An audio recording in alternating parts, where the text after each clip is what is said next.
Olá! Este episódio é baseado no caderno de estudos elaborado pelo professor Dr. Marcelo Lessa, idealizador e mentor do projeto ENAC Turbo. Hoje a gente vai mergulhar de cabeça num tema essencial, o poder legislativo. Sabe, ele é a grande engrenagem na nossa democracia, mas vamos combinar, os mecanismos dele podem parecer um verdadeiro labirinto. A nossa missão aqui vai ser justamente essa, simplificar, organizar essa estrutura toda para que ela faça total sentido. Vamos lá! Então, vamos começar com a pergunta que não quer calar. Quem, no fim das contas, realmente decide as leis que governam a nossa vida? Olha, a resposta não é tão simples assim, não. Ela está dentro de uma estrutura bem fascinante, toda pensada para equilibrar poderes e interesses. E é exatamente essa estrutura que a gente vai entender agora. Para a gente não se perder, preparei um roteiro com 4 etapas. Primeiro, vamos entender a arquitetura do Congresso, com suas 2 casas. Depois, a gente abre a caixa de ferramentas para ver quais são as competências que ele tem. Em seguida, vamos dar uma passada na fábrica de leis e acompanhar todo o processo de produção. E para fechar com chave de ouro, vamos analisar alguns dos seus poderes mais impactantes. Vamos então ao nosso primeiro ponto, o Congresso e suas 2 casas. Quando a gente fala de criar leis em nível federal, o responsável é o Congresso Nacional. Mas a primeira coisa que precisa ficar clara é que ele não é um bloco único, que funciona de uma vez só. Existe uma divisão interna que é fundamental para tudo. A nossa organização tem um nome: Sistema Bicameral. Bi de 2 e cameral de câmaras ou casas. O que isso quer dizer na prática? Que temos 2 instâncias para decidir as coisas, a Câmara dos Deputados e o Senado Federal. E olha, essa divisão não está aí por acaso não. Ela tem um propósito muito importante no nosso Pacto Federativo.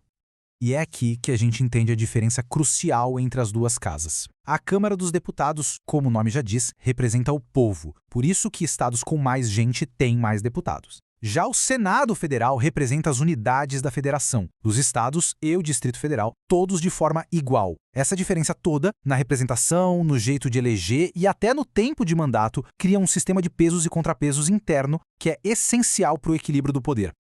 E esse número 3 é a chave para entender o Senado.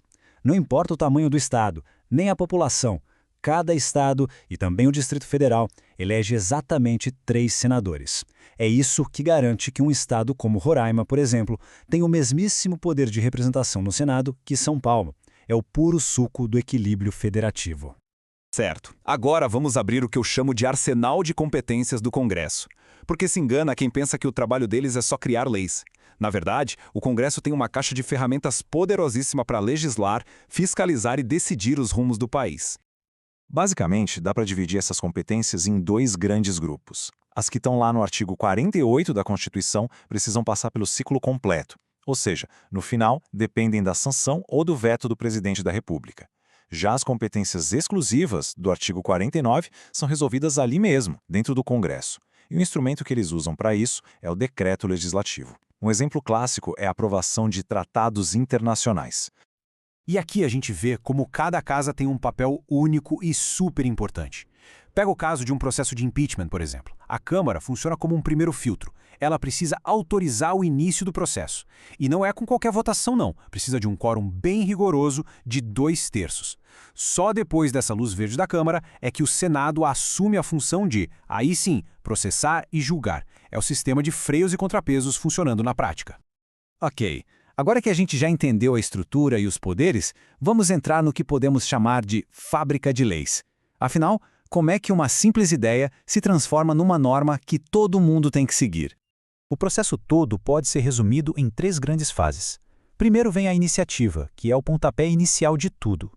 Depois, a deliberação, que é quando o debate e a votação acontecem nas 2 casas. E por último, a revisão executiva.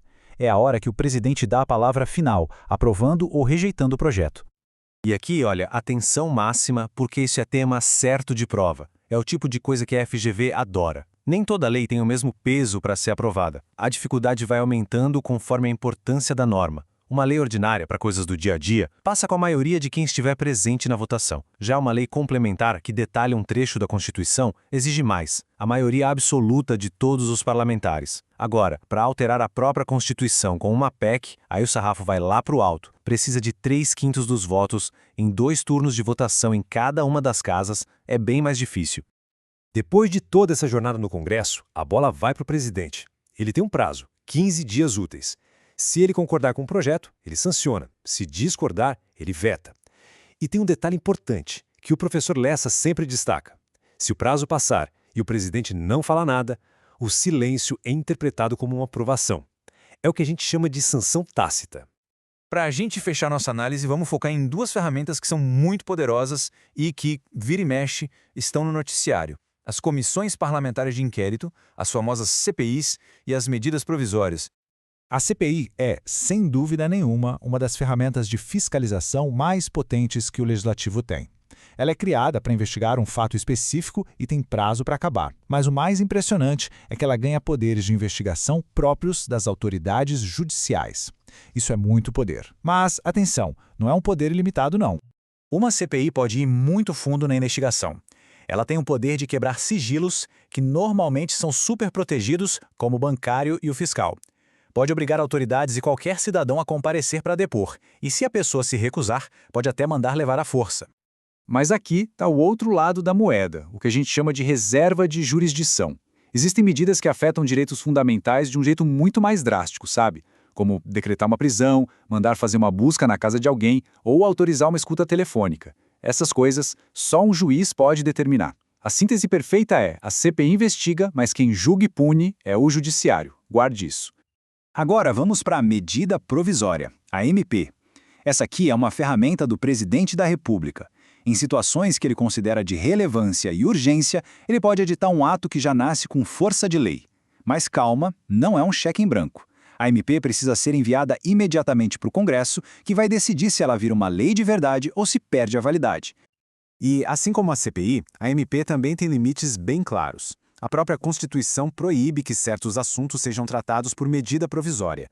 Por exemplo, matérias de direito penal não podem ser alteradas por uma MP. Isso garante que mudanças tão sensíveis passem pelo debate completo, pelo processo legislativo normal. Essa citação do professor Dr. Marcelo Lessa, para mim, resume perfeitamente a importância de tudo que a gente conversou aqui.